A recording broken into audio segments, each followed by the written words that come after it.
Om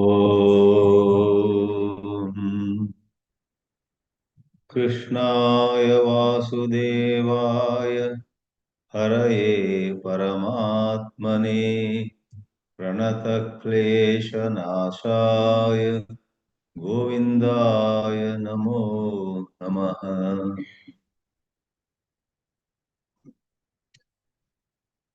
We completed verse number 12 in this chapter 12 of Srimad Bhagavad Geetā in the last class, and with that the four stages of Bhakti Upasana were covered.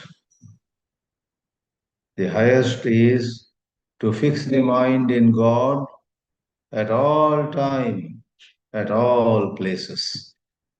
The second was to make that possible, have extensive practice. The third was, if practice is difficult, practice of exclusively meditating on God is difficult, offer all your work to God. And the fourth was, if offering the work is difficult, the mind runs away. When the work is over, you have the results coming. No matter the results are pleasing or displeasing, offer them. Offer the results to God. Phala samarpanam. Therefore, Nirantara Bhagavad Dhyanam, level A, Abhyasa is level B, Karma Samarpanam is level C, and Phala Samarpanam is level D. And as he mentioned in the 12th verse, do Phala Samarpanam if he is prompted to, in one more verse, praise that Phala Samarpana. The verses 8, 9, and 10 and 11, those four verses gave four sadhanas of increasing ease or decreasing difficulty. Level A is straight to God, but is very difficult. B is easier, C is even easier, and Phalatyaga, which is no other than Karma Yoga, is the easiest. And he praises this Phalatyaga. But the last part we read in the verse 12, Tyagat Shanti Anantaram. If you are able to let go of insistence on a particular fruit, particular result, you fail, it pinches you, it makes you sad for a moment, but then take a deep breath and say, this was God's will. This was God's will, and I am okay with it. I offer this result to God. I don't want to make a issue of this particular result I got. So that is Palatyaga. He wants to praise that. Tyaga Shanti Anantaram. That line may confuse many people. If by doing Palatyaga we get instant peace and we are led to liberation, why do any other thing at all? Why sit for meditation? Why go for karma samarpana? Why study the scriptures? Let's just go for Palatyaga. Well, the catch here is Palatyaga is not as easy as you imagine. You have so many attachments, and to say I am all right whether I win or lose is next to impossible. Somebody was very tempted to steal a little gold from some neighbor, and a friend of his cautioned him, don't do that, you may get caught, you will go to jail. But this fellow said, I am so drawn to this gold, I must have it. and I don't mind going to jail also. He said like that at that time. But when actually police caught him and put him in jail, he cried and cried and cried. Oh, I didn't know I would go to jail. What? Why do you say you didn't know? You knew, and your friends also warned you that if you try to steal, you would go to jail. That is how scriptures go on cautioning us, go on warning us. Sukatah kriyate Rama bhogaha paschadhanta sharire rogaha, says Bhajagovindam. You enjoy unhealthy food, you enjoy all kinds of pleasures, and later you have poor health. You did not know that improper food would lead to bad health. You knew, but you did not listen. So to say, all right, if just being good and doing good is enough for being spiritual, I don't want to attend any satsang, I don't want to go to any temple, I don't want to do any practice. Look, my philosophy is be good and do good. And therefore, all of you go to pravachans, to harikathas, to temples, all of you do Sandhya Vandana, Gayatri Japa. I don't need all that. I have the philosophy be good, do good. There are lots of people like that in this world who say that. As though to be good and do good is very easy. We find it so difficult to be good, so difficult to do good, and therefore we attend satsangs so that we get the inspiration to do good. We go to Tirtha Yatra. We do japa in the morning, in the evening. Why? Because we fix our mind in God, certain negative tendencies get weakened and positive tendencies to do our duty, to do good, get strengthened. So there is a catch here.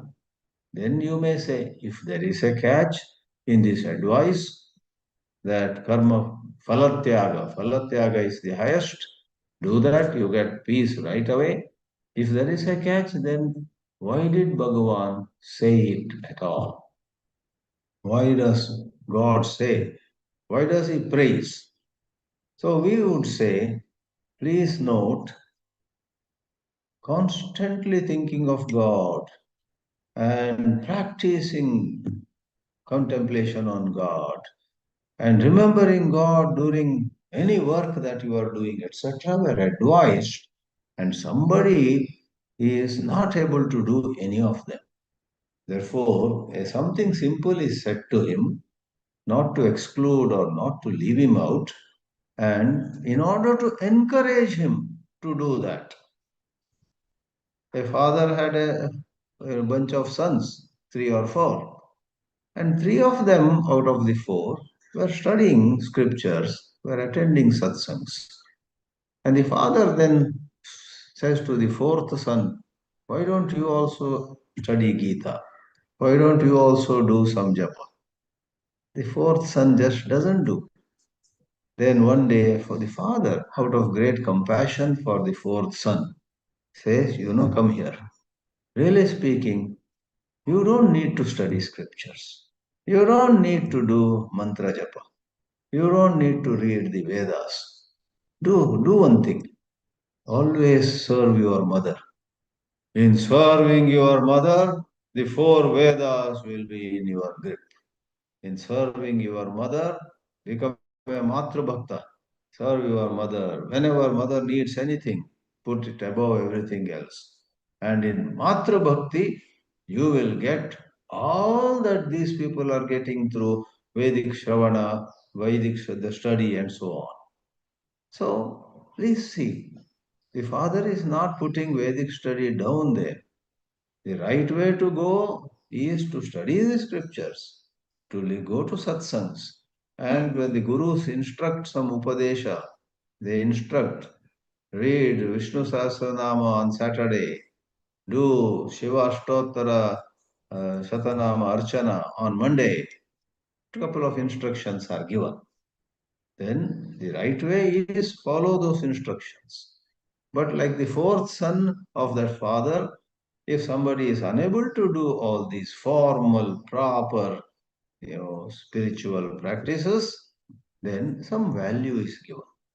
And then it is true that if one can hold on to that value, like in the case of this fourth son's example, if the fourth son can really be a Maha Matra Bhakta, then it will lead him to the highest good.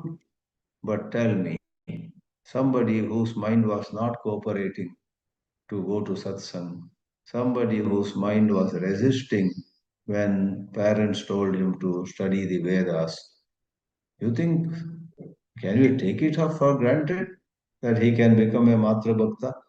There also various vasanas and tendencies, his laziness and his being attached to things of the world will come in the way. Therefore, on one hand, this Palatyaga is enough. That is the highest, that is the best, is said because a lot of people in this world are simply unable to do the previous three sadhanas. On the other, it is not a lie. That Sri Shankaracharya himself elaborates now, we shall see. Palatyaga, that means letting go of the least trace of worry about our failure, sadness, regret, and so on. Let's say at one time you were very popular, lot of fans, lot of admirers you had. And as ways of destiny go, you became isolated. Now nobody comes to you. Sometimes great tennis players, great actors, great athletes who at one time drew large numbers of people who would come to them for autograph or these days selfie, etc., spend their later part of life more or less alone, more or less with nobody. In Western countries, you find some very, very big celebrity. Finally, his wife also leaves. Or if it's a lady, the husband leaves. Some celebrities, finally, they are with somebody else. Why foreigners or Westerners or any community? So, lot of people anywhere. I met one doctor, an Indian. Of course, I met him in USA. He was in his last moments of life. That's how they called me, Swamiji. So and so doctor's name was mentioned, some Chaudhary or somebody. He is dying, and can you go and chant some mantras when he is dying? I went. There was some time. I went. People took me there. I recited some Veda mantras, some Shanti mantras, prayed for him, and in front of me he did not die. From that hospital or whatever that caring center, palliative care center or something. From there itself, hospice. From that hospice itself, I went to airport and flew away from that town. But that evening I came to know.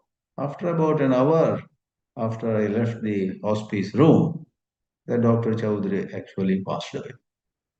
And as I went there, I got to know in the car and as I reached there that his own wife, Indian wife, he was Indian by background, his wife was Indian, she had left him.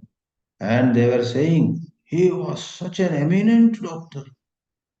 People from far and wide in the United States would fly to that town where he lived for getting operated, cardiac surgeon or something he was. Then I said, how come he is so alone and somebody else is not his wife, somebody else is taking care of him? Well, that is life. Let me not go how it happened. I'm not here to tell anybody's biography. Very eminent, popular celebrities later on become so alone, lonely. You know. Now, what do you do? Bhagavad Gita has a solution. Tyaga Shantiranantara. If you can completely reconcile with where life has brought you now, don't go down the memory lane. Don't remember those occasions when people used to surround you and ask for an autograph. People used to surround you and ask for a group photograph. they being by your side.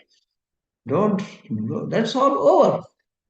And now you are alone, your wife has left you, but somebody who was a junior nurse, she is with you. That is the lady attending on him from some Philippines or Vietnam or somewhere, happened to be a nurse under him. She was actually very, very caring towards him. No, let go of any regrets of the past. Let go of any comparison. Don't compare. That's Bhagavad Gita. I am not spicing it up with something I read somewhere else. Tyaga Shantir Anantaram is as simple as that. Do tyaga of memories of the past. Do tyaga, give up of some fanciful ideas about future. Love people who are around you. Love the present moment. Completely come to terms with what you are now. In this example of the doctor whom I met when he was in his last moments, he was even then very wealthy. He had wealth, he had this former nurse, attending on him. He had a few friends visiting him, and Swamiji, like me, also came during his last half an hour or 1 hour. You know, there are always blessings to count. Count your blessings, don't they say? Always you and I have, in the worst of our circumstances, many blessings to count. We must count our blessings and shut the door on the memories of the past. Then we will have peace. Because peace, Vedanta says, is our true nature, and it is thoughts and memories that rob us of our peace. Do not be enslaved by memories. Let them go. Tyagat Shantiranantaram. We have seen this, and today I gave a little more elaboration. In fact, this Tyagat Shantiranantaram, this one line is enough for a scholar on Bhagavad Gita to write 700 pages on it, because it is the essence of spiritual wisdom. You remain attached to the world, you suffer. Tyaga is let go of your attachment to the world. But this morning with Mr. Krishnan here over tea, we were discussing about how to have that let go of the world. And we both agreed to let go of the world, the only easiest way is hold God. Hold God, then you will see how easy it is to let go of worldly attachments. If not all the time, here and there, even for 2 minutes, lovingly, intensely think of God. After attending some satsangs, after some association of holy people, after a little of some temple visit, etc., every one of us has some Ishta Devata. Somebody loves Rama. Somebody loves Devi. I am giving this talk from a little village in Tamil Nadu. Large number of people in Tamil Nadu are worshippers of Muruga, Subramanya, a famous temple of Subramanya in Palani is just 1.5 hours or so ago away from this place. So have a Ishta Devata, practical advice. Whenever you think that Hinduism is all high philosophy, there is nothing practical given to us in our hands, you are totally mistaken. In fact, Hinduism gives you thousands of pieces of practical advice. Let me share with you only one now. Hinduism says in the loudest voice, have an Ishta Devata, it's never too late. And here and there, even if it is for 2 minutes, think of your Ishta Devata. Suppose Muruga, Subramanya is your Ishta Devata. Think of Muruga for 2 minutes with all love. That is the way to attach to God. And then you find what seemed impossible before letting go of your attachment to pleasure, to people, to positions, to name, fame. You wanted admirers to be around you. All those are, attachments. Attachments to the world vanish if you hold God. Therefore, all spiritual practice is summed up in two words: hold God.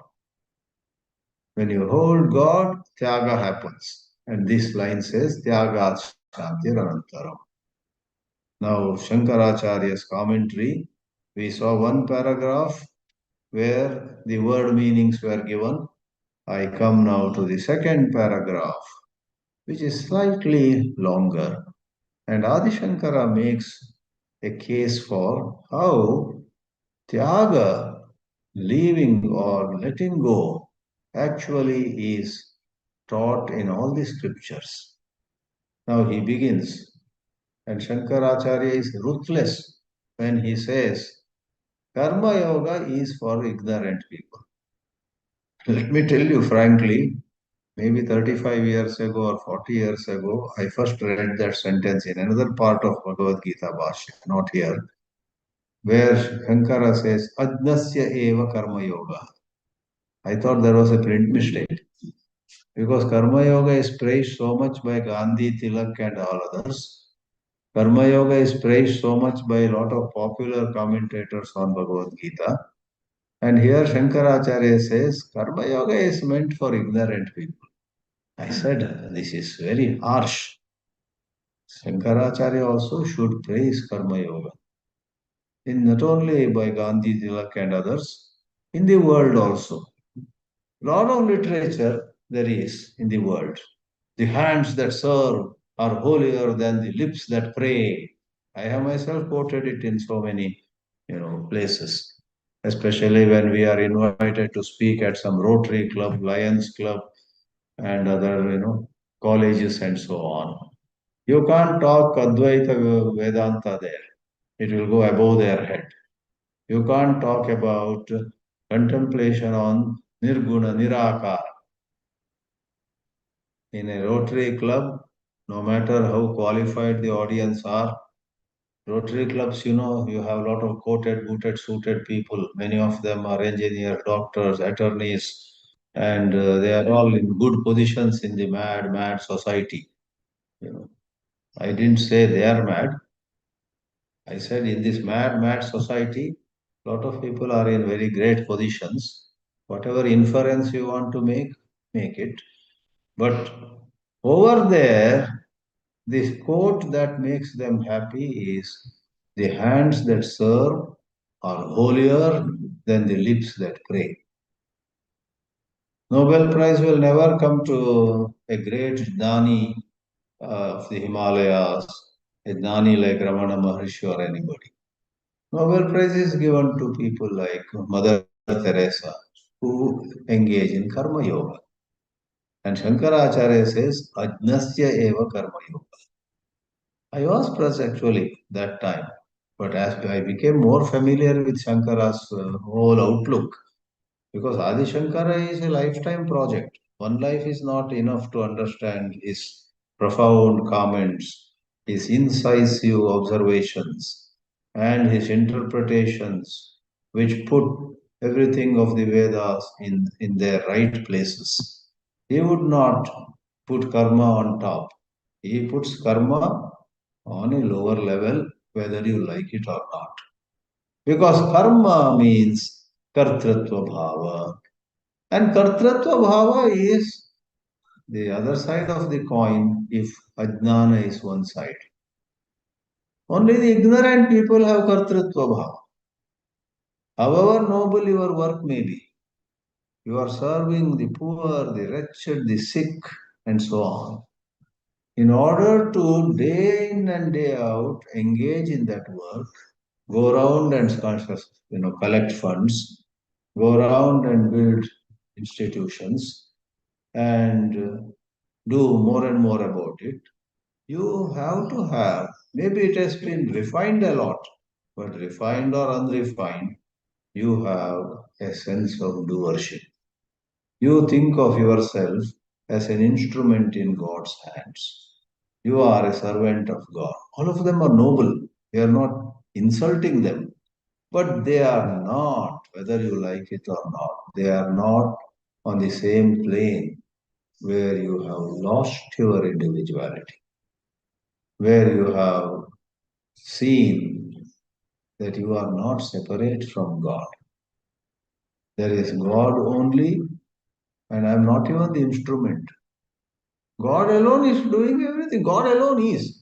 I, as a separate entity, do not exist.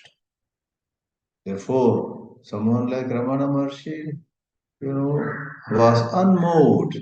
Somebody once said to him, Swami, we see that a lot of people admire you. So many people from around the world are coming to see you. You have a long, I'm using modern language, you have a very good fan following. Somebody like you should now come out of Tiruvannamala, go places and do social service. They advised him, they had come to him to learn something, but they were advising him, you should do social service. He, in his typical way, said, how do you know I am not doing social service? He often did not answer questions. He counter questioned. If you say, I have a doubt, he would say, doubt the doubter. If you say, I am crying because my house was burnt, he asks you a question. Whose house is burnt? My house. What is that my? Who is that I? He did not budge, leave alone going around the world to do social service. He did not leave even Tiruvannamalai. He was just there only. It's not out of some insensitivity or indifference or some kind of he was habituated to be there. No. Ramana Maharshi, someone like him, was not at all in the clutches of any habit or any mechanicalness. If they wanted, they could do anything, they could change their lifestyle. But he was so anchored in Adi Shankara's pure Advaita Drishti. He knew that the so called big world is not separate from me. I am in the world is in me, and one truth called Brahman is operating through the entire universe. One doesn't have to go far, really speaking. So, this Bhashya also, which we are seeing, Swami Satchidanandendra Saraswati, whose book I use, has given paragraph numbers for all the Bhashya portions. He has given numbers. So presently I am touching 742nd paragraph in the publication by Swami Satchidanandendra Saraswati. There, Sri Shankaracharya says, Ajnasya karmani pravrittasya. Moment there is a sense of doership, sense of individuality, I am this person. Then, of course, other layers like I am a man, I am a middle aged man, I have done law, I am the one only son of my father. This way, we have thoughts. That's not the truth, actually. Thoughts defining us in a certain way. And moment we describe ourselves in that fashion, and a major thought arises. I am a doer. The question is, what should I do now? Shall I do something which is for my own pleasure, or shall I do something which will eliminate sorrow from somebody? Gandhiji was a noble soul, and he kept before him the goal. When people asked him, what's your ambition? He said, to wipe the tears on every cheek, wipe the tears flowing from every eye is my goal. Wonderful. Therefore, a lot of people say one mistake Nobel Committee made is they missed M.K. Gandhi. He deserved Nobel Prize. He served the downtrodden. the lower caste people. He risked his own life for so many of noble causes. But Adi Shankara would say, with all regard to Gandhiji, wonderful man, wonderful karma yogi, but was he there for Brahmanishta? Was he there for enlightened? Shall we say he was higher than many sannyasis here and there? Don't, in your over excitement, don't mess up the science of spirituality. Gandhi probably in his next life might have got enlightened. He might be an enlightened soul now. But in that life, which ended in 1948 January, I think tomorrow or day after, January 30, right? His death anniversary is coming. In that lifespan, he was a karma yogi. And this bitter truth is a karma yogi is an ajna, an ignorant person in the context of Atma-jnana. If you have Atma-jnana, you cannot be a karma yogi. In rare cases like King Janaka, they were engaged in karma, but that is in the eyes of others. Though they were doing karma, they were in their heart of hearts looking at themselves as the pure self. Exceptions prove the rule. There is a saying. Ajnasya karmani pravrityasya purvopadiष्ट upaya anushtana ashaktau. Now, among the billions of people who are into action with a sense of doership, aham karta, aham bhokta, I do, I enjoy, I do, I suffer.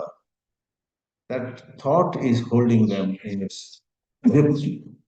Out of billions, a certain good number are able to do the first three sadhanas. And those anushtana ashaktav, the remaining ones, they are in larger number. They cannot do constant contemplation on God. They cannot sit and contemplate on God. If they sit, their mind runs more than otherwise. They cannot even offer their karma to God. To them it is said, Purva Upadishta Upaya Anushtana Ashaktav. For those who are unable to do those three sadhanas, the fourth one is given, Sarva Karma Paratyaga. And Acharya Shankara says, Shreyas Sadhanam. It's the means to the supreme good. Upadishtam. Na Prathamameva. Therefore, I gave you the example in this class, which I had not given before. The father actually advised the fourth boy also. Please, why don't you also join the Vedic classes? And Vadhyar is coming every day to our house to teach. Vadhyar in South India means a Vedic priest. Well, we have arranged Vadhyar to come every morning to teach Veda mantras to all four of you, my dear boys. And this fourth boy is not sitting in the class. He was asked to sing bhajans. He did.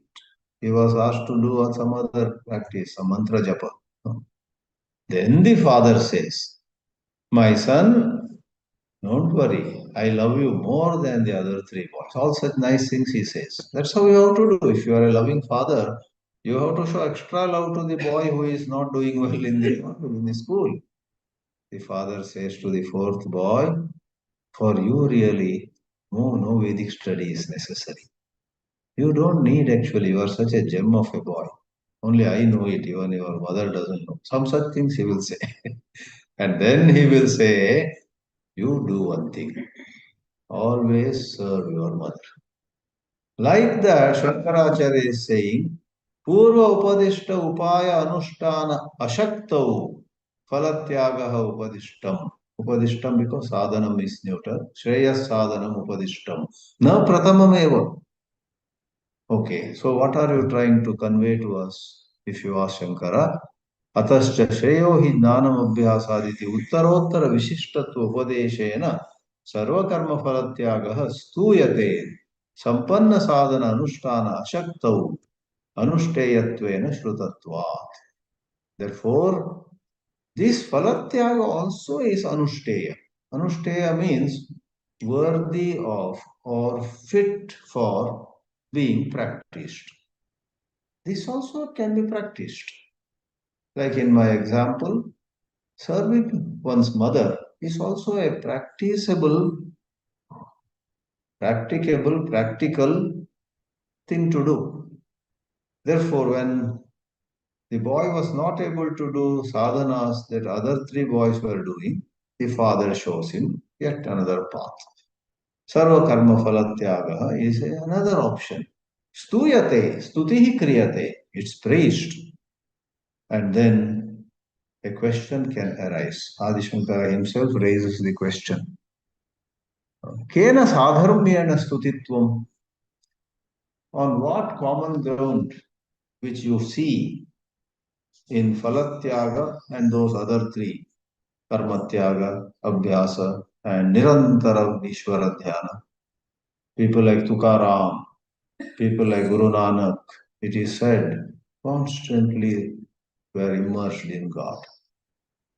Tukaram was such a devotee of Vittala, and he did the third sadhana also, whatever karma he was doing. Guru Nanak was also full of love of God, no matter what he was doing. All of you, or most of you know, he worked in a grocery shop for some time, Guru Nanak, and he was measuring rice before selling. Somebody wanted 15 kilos. He said, okay. And in Punjabi, ek, do, teen, char, whatever the words in Punjabi are for those numbers. When it came to 13th ser, 13th measure, the word in Punjabi might be slightly different, but it resembles tera, or it has that meaning, tera. So he said tera and put that measure of rice into the bag of the customer, but his mind, which already was in God, got overly excited. Because in Hindi, tera, spelt in slightly different way, is 13th, and tera means all is yours. Sab tumhara. And he said, oh my God, that's the truth. And he was so excited, he went into samadhi, he fell down. The customer was looking, what happened to this, the servant at the shop. He was counting properly and suddenly he fainted. He did not faint, he went into samadhi. So, kena sadharmena, there are those wonderful sadhanas, the first three A, B, and C, but now D is praised. Does D have any common ground with A, B, and C? Shankara replies, no. It does have common ground with those A, B, and C. In addition, that's where he takes us. So many esteemed scriptures all the time talk about the common ground. The common ground in spirituality is when desires leave your bosom, you are done. Desires leave your bosom. Well, all of you know Sthita Prajna Lakshana of second chapter. Adi Shankara doesn't quote it here, but we know. Prajahati yada kama sarvan partha manogatan atmanyevatmana tushtaha sthita prajna stadochyati. When one leaves, when one lets go of all one's desires, all means with no exception. I have no desire at all. In recent times, J. Krishnamurti said, the desire to become somebody is the cause of human sorrow. Because incidentally, J. Krishnamurti all the time traveled. I'm saying this both truly and with a little humor. He spent a lot of time with many egoistic people. And Swami Chinmayananji also went to various towns and he made very egoistic people, very rich and egoistic people, the president and secretary. Because in this world, these egoistic people can do a lot of work. You make them the president, they will move. You remove them from the president's position, they won't come to your class next day. That's how ego works. There has to be a little, attention given to them. So J. Krishnamurti also moved around, and bright scientists, bright businessmen, very bright professors in universities, etc., got close to him because they liked the way he spoke and they also wanted to speak like that. Many professors began speaking like him. They did not become like him, they did not change, but speaking. Their language, Krishnamurti's language, Krishnamurti's remarks fascinated them. Anyway, Krishnamurti said, wanting to become is the cause of sorrow. What is wanting to become is a desire. He actually threw light on a very, very subtle but prominent desire in human life. Even a young man who falls in love with a girl, on the surface, he may visualize some fun, some enjoyment, and so on. But looking at her beauty in his eyes, he wants to become her husband. I want to be her husband. She should be my wife. Such thoughts he entertains. See, wanting to become. Many people who become swamis also want to become the most respected or recognized or most successful swamis. Rama Rama. Swami should not go after success at all. But I want to succeed more. My books should sell more than that other Swami's books. Is it easy to leave them?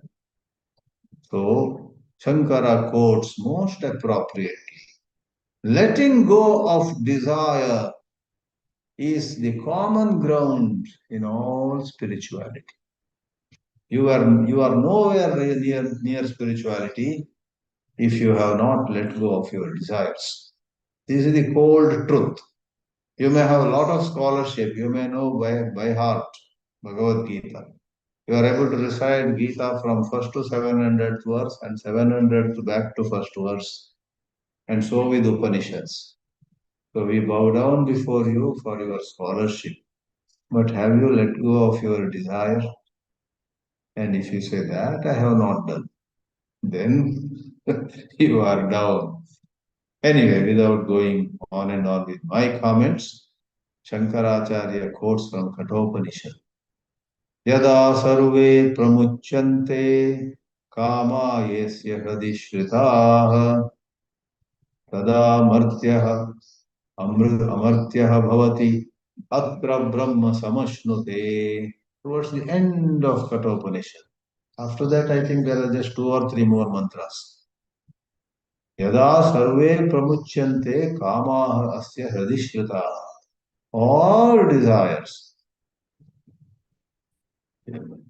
DVG, that poet of Kannada, says the desire for delicious food is very strong in human life. And desire for gold is stronger. There is a 4-liner. And in a man, desire for a pretty woman, and in a pretty woman, a desire for a handsome man, between Stri and Purusha. That is even stronger. He gives a hierarchy. And then he says, but all this desire for food, desire for gold, desire for woman or man, they pale into insignificance when you consider desire for recognition, desire for being respected, recognized.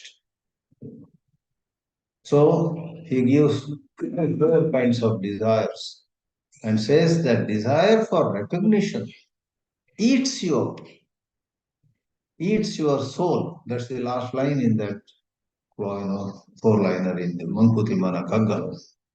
So that's how they say Kagga is the Bhagavad Geetā of Kannadigas. Lots of Gita's ideas are expressed in very, very delicious couplets. Some people compare it with Tirukural of Tamil Nadu. Likewise in Telugu, in Malayalam, in Hindi, Gujarati. There are works in these languages. There are works in all these languages which reflect the teachings of Upanishads and Gita so well in much simpler way many times. Yada sarve pramuchyante iti sarvakama prahanat amritatvam uktam. Tada martyaha amartyaha bhavati, says Kathopanishad mantra. So the mortal becomes immortal. And that is common to this Falatyaga. I would once more say, if you completely let go of least amount of regret about what happened in your life, and no regrets, whatever happened, let's say you are 74. In last 74 years, whatever happened in my life are acceptable to me.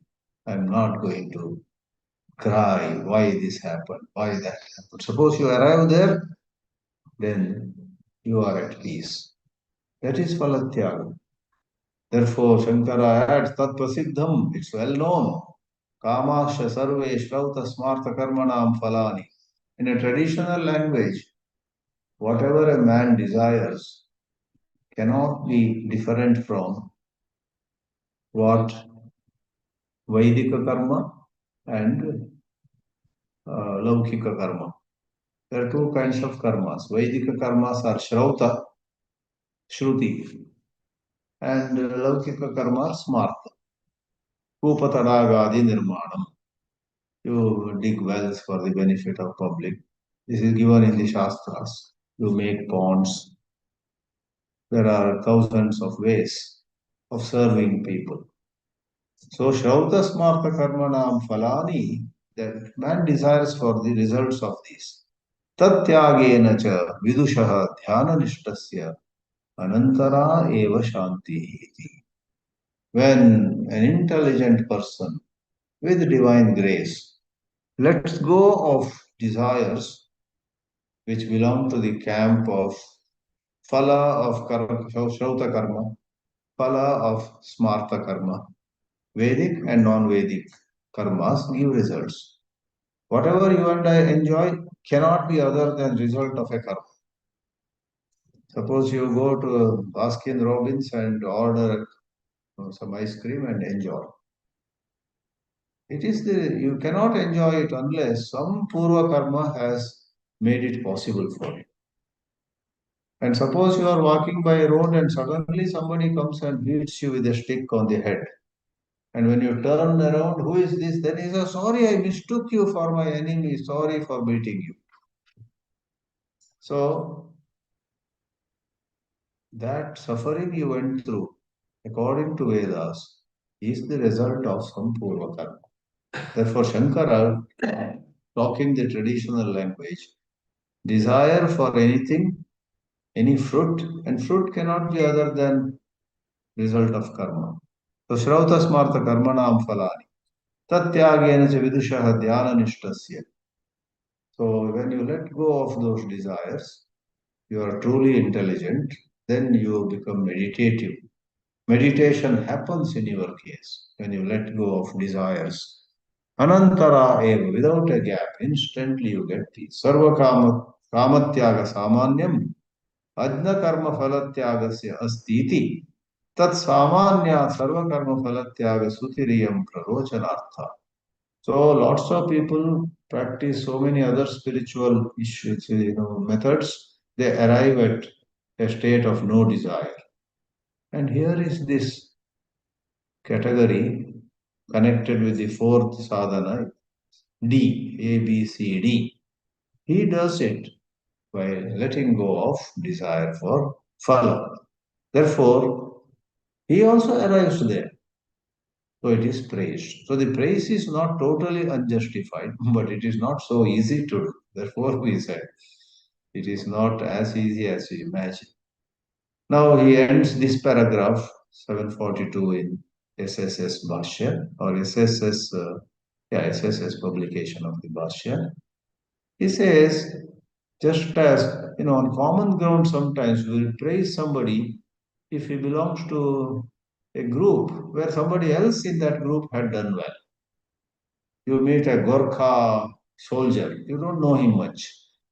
He's a Gorkha. In the Indian army, there is a Gorkha regiment, Gorkhas of Nepal and other places. They are supposed to be very heroic and very loyal. They are very courageous. Even in South India, sometimes people appoint a Nepali boy as the security guard. Gurkha. So you have heard about Gurkha. Recently, a movie came on Field Marshal Manekshaw. In that, they show, though he was not a Nepali, he was a Parsi man. He had nothing to, he's not from, but he was called Sam Bahadur. Maybe the movie was titled also as Sam Bahadur. Bahadur is attached to Nepali boys. And that movie shows an episode where Sam Manekshaw, probably already the head of Indian Army or one notch below, he is checking a squad of soldiers, and that is Gorkha regiment. There's a young Gorkha soldier. He just in a sportive and loving and encouraging. We goes very near him and tell me your name. He says some Santa Bahadur. And tell me your father's name. Again some Bahadur.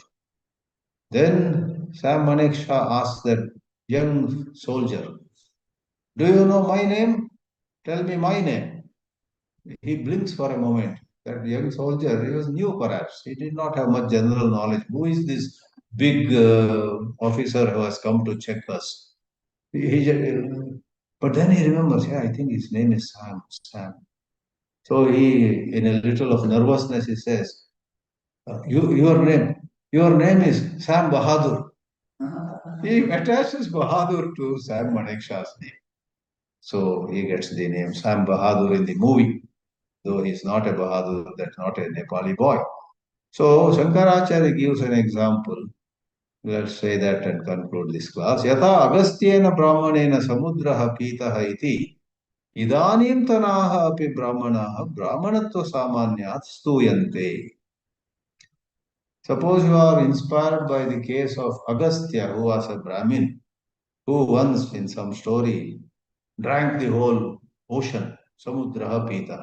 He took his kamandalu and put there, all the water was going into the kamandalu, and then he drank whatever was in the kamandalu, no samudra was left.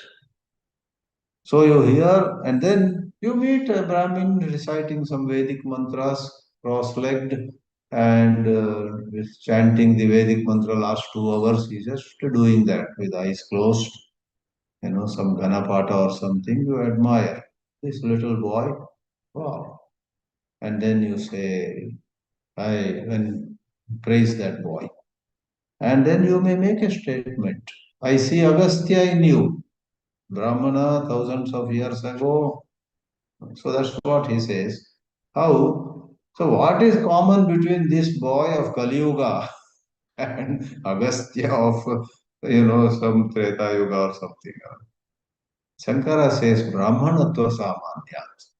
Agastya also in his childhood learned Vedas in a Gurukula, meditated, did the Anushtanas, did the Vratas, and followed all the Vedic instructions, then grew to become a big Rishi. Now this boy, 10-year-old, and is reciting Vedas and totally devotedly reciting it. So, Brahmanatva Samanya Stuyante. Therefore, in this world, going by Jnana Yoga, going by Bhakti Yoga, going by so many sadhanas, people have arrived at enlightenment, and the hallmark of enlightenment is they have no desire for themselves. I want to become this, I want to become that. No. Karma phalatyaga samanyat. Karma yogasya shreyas sadhanatvam abhihitam. Therefore, on the ground that karma yoga also can bring you to desirelessness, though not easy, karma yoga, which is phalatyaga, as conveyed in Ma Phaleshu Padasana, is praised. Commonatvam. There is what is samanyatva, commonness, common ground. So indirectly, Shankaracharya holds the ground. He is very firm that the royal path to enlightenment is the study of Vedanta. But other paths are praised, and it is okay, it is justifiable. Other paths also, through in a winding path, can bring you to desirelessness. But the final stage has to be when you see that there is no otherness of any kind. Nobody is other than you. You are not other than anyone. All are in you. You are in all. What is only God. What is only Brahma. We'll see 743rd paragraph in the next class, which also has a different topic and which is also a very fascinating piece of Bhashya. Om Namo Bhagavate Vasudevaya. So we